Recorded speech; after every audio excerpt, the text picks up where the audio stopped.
Alam ko nang bukas ang third eye mo. Hindi mo ako maloloko.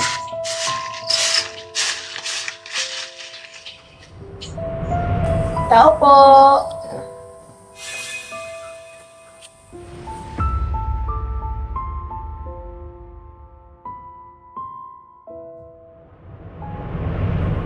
Ano bang kailangan mo sa akin? Nananahimik na ako. Kailangan ko ang tulong mo ngayon. Kahit ngayon lang.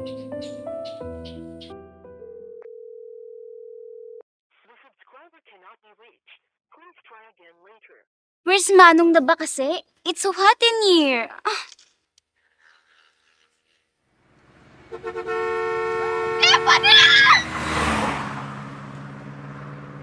Stephanie, mag-ingat ka naman! Salamat, Malaya. Tutulog ko.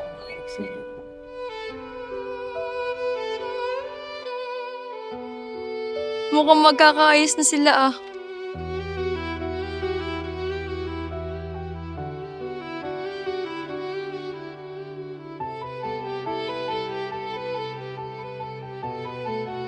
Salamat ulit, Malaya. Walang anuman.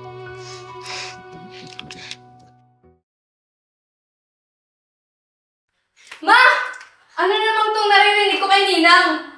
Dulong ka na naman daw sa online sugal. Pati yung pwesto natin sa palengke na iniwan sa atin ni Papa, wala na rin. Pati yung bahay at lupa, wala na. Ano yun?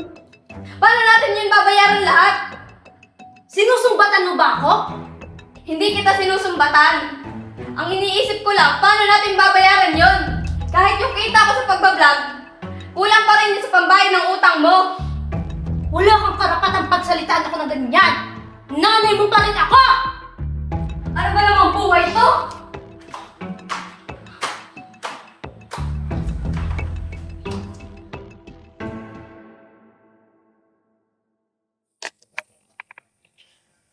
William? Hindi na.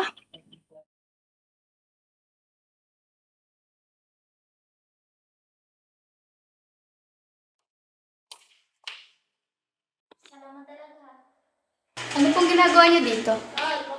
Naparito ako para sabihin sa inyo na hindi ninyo na kailangang umalis ng bahay niyo. Dahil tinubos ko na ang titulo at bahay at lupa niyo. Hindi niyo naman po dapat gawin yun. Alam mo, naging kaibigan ko rin ang mama mo.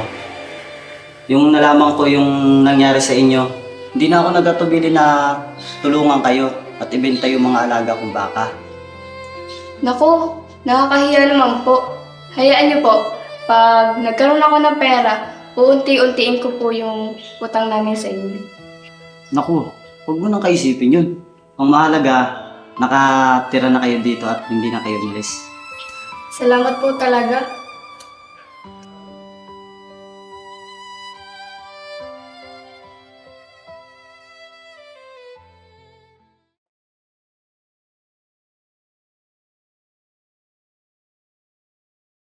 Ilang araw na ang lumipas di pa rin siya nagpaparamdam.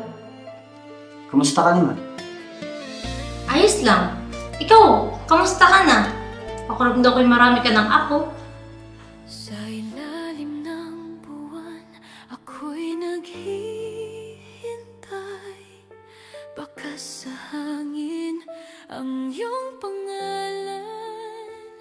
Bawat saglit, tinatawag ka ng puso ko. Ngunit di mo na ako maririnig ngayon. Dati-dati pangako mo'y babalik. Hanggang ngayon ako'y nananabik.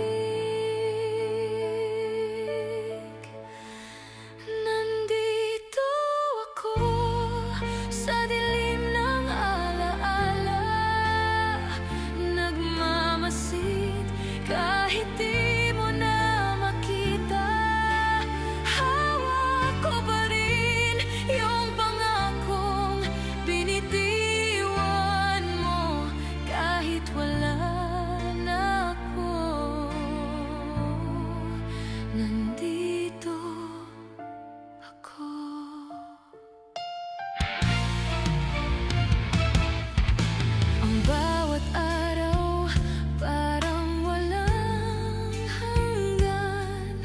Sa pag-asang ika'y